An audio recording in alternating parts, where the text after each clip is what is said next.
We're up to number 3 of my favorite demos from Next Fest of February 2025, with even more great, unusual, strange, and original demos worth checking out.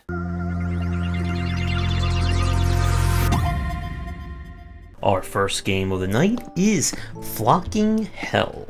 This is a kind of take off of the Minesweeper formula. Your job is to find various cities and connect them so the sheep can help you when demons invade to try and take them out. The rules work like this. You have a certain amount of turns to reveal tiles on the map. Any cities that you find, you can spend sheep in order to connect them with roads. Connected cities will grow faster, which allows them to attack and defend better against the incoming demon waves. After all your turns are out, the demons will invade, and you'll use any of your cities to defend it. If you defeat the entire wave, you win the map and move on to the next one. Things that kind of mix up the formula are different cards you can unlock that can be applied to cities to provide benefits. These cards can give them more attack, more people, they can be conditional based on how many cities are connected, what you found, etc, etc. And it's a very charming game, and I do like this kind of different take on the Minesweeper design. Now, the demo itself took us to like a quote-unquote boss fight at the end. I don't know there'll be additional rules or mechanics in the main game. There are additional things you can unlock, including new cards, new advisors which kind of act as your like passive artifacts and that kind of thing. But very original game, I would say definitely one worth playing if you're looking for a little bit more involved elements with the Minesweeper design. We leave the cozy behind for some total chaos next. This is the next game from the developer of Turbo Overkill. And what we have here is a very atmospheric, very tense take on the kind of action horror design that feels reminiscent of Condemned. You are trapped on a mysterious island. Things are out to get you, and the world may not be what it seems. And you're going to have to bash your way through a variety of environments and some very strange creatures all around. The atmosphere and aesthetics of this game are spot on. This game does a fantastic job of unnerving you with strange sounds all around and just going from one creepy place to the next. The gameplay kind of mixes Condemned with almost like the crafting elements and late survival of Stalker, as you'll be able to create and repair and maintain your weapons using various items that you find. You'll need to manage health, hunger, being bled, and your sanity using a variety of healing items. Combat is all about getting up close and smacking enemies and trying to get out of the way before they get at you.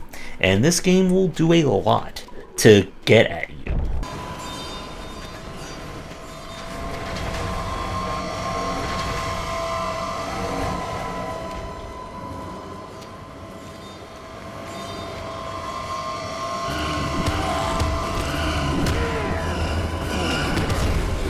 There's a healthy mix of puzzles and exploration, and this one looks like it's going to be a very fantastic, challenging, and downright spooky horror game.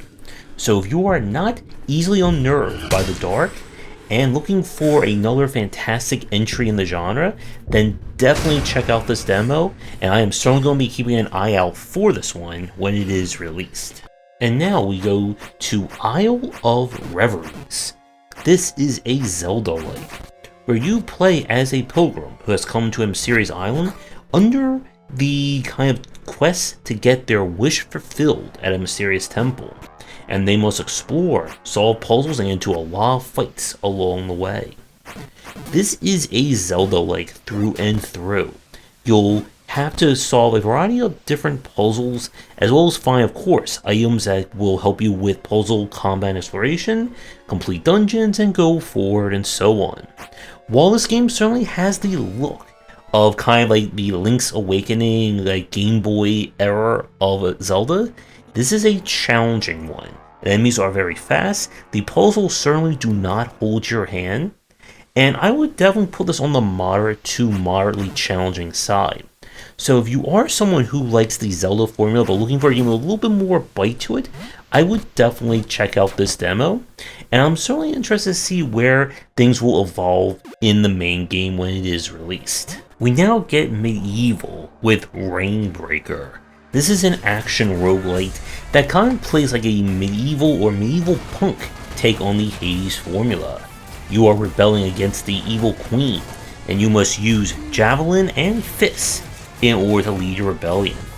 I really like the art style and the aesthetic of this one, especially the enemy designs. You'll begin combat with your fists and your chosen javelin, which is kind of your primary weapon.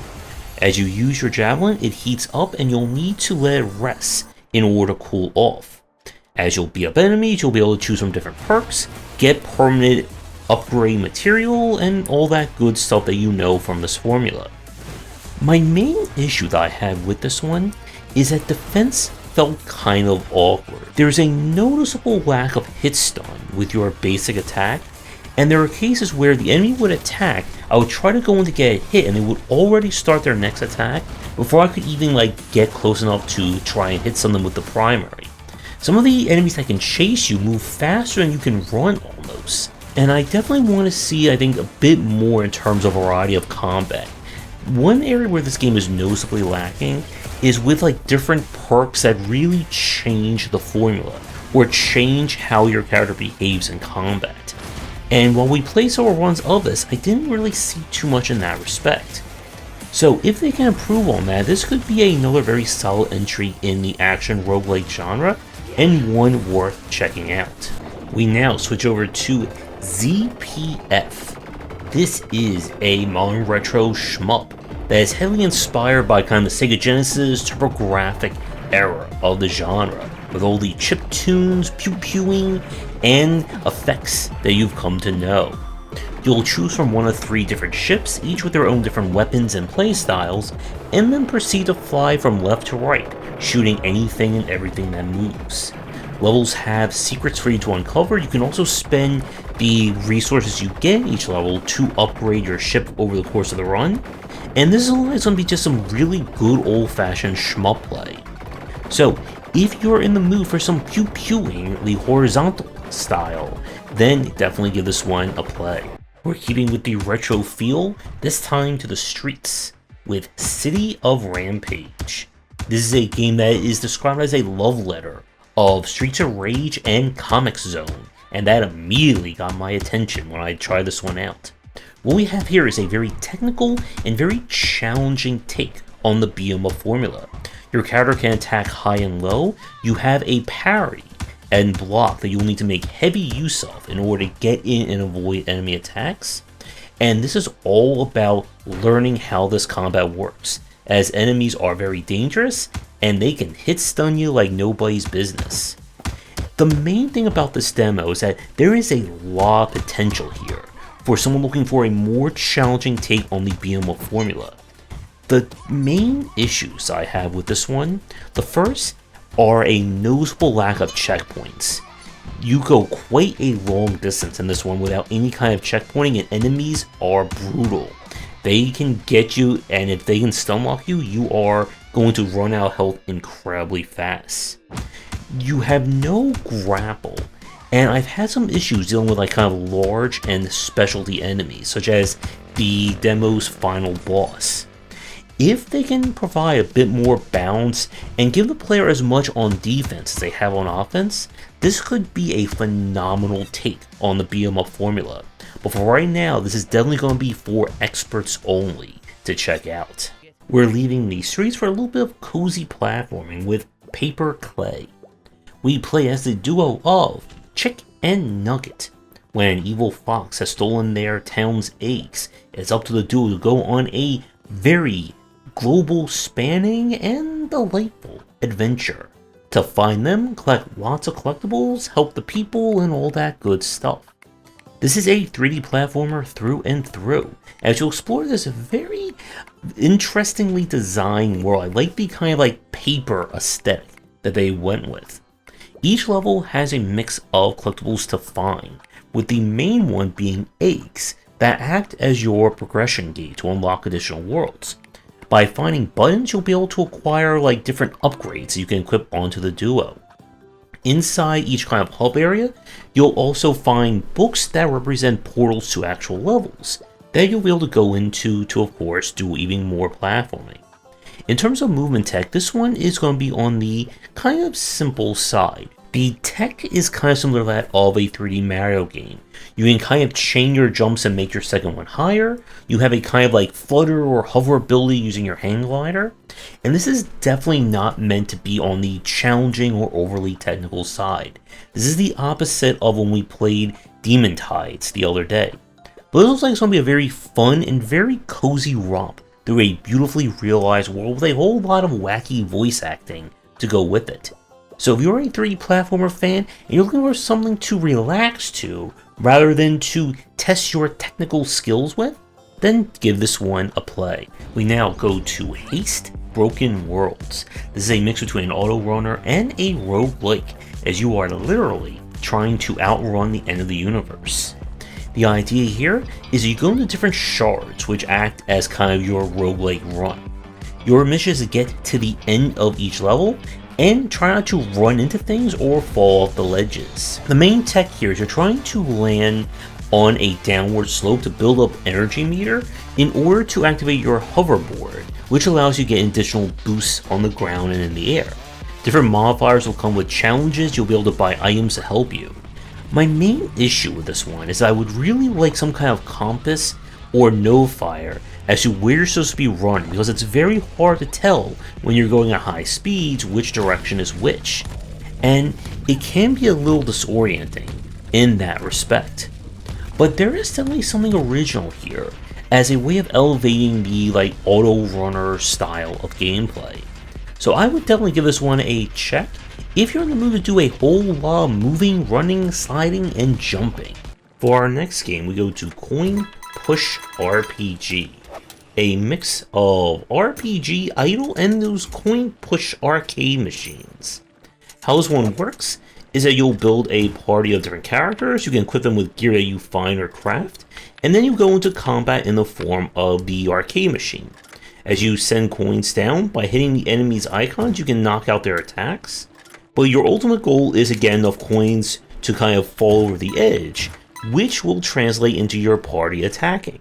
More coins that drop lets you get more attacks in. Getting bonus spins provides you with special bonuses. And you'll get the resources and stuff you get from completing quests in order to unlock permanent items, new characters, gear, and so on. You can also eventually unlock the ability to just let the machine automatically just keep spitting coins out if you're tired of just trying to aim those coins down. It's very compelling as a design. I'm kind of interested to see like if there's enough here to kind of keep someone engaged in the same way long term like an idle game would. But definitely an unusual and original take nonetheless. So if you enjoy the whole coin pushing arcade design and looking for a game to go a little bit more beyond with it, I would give this one a try.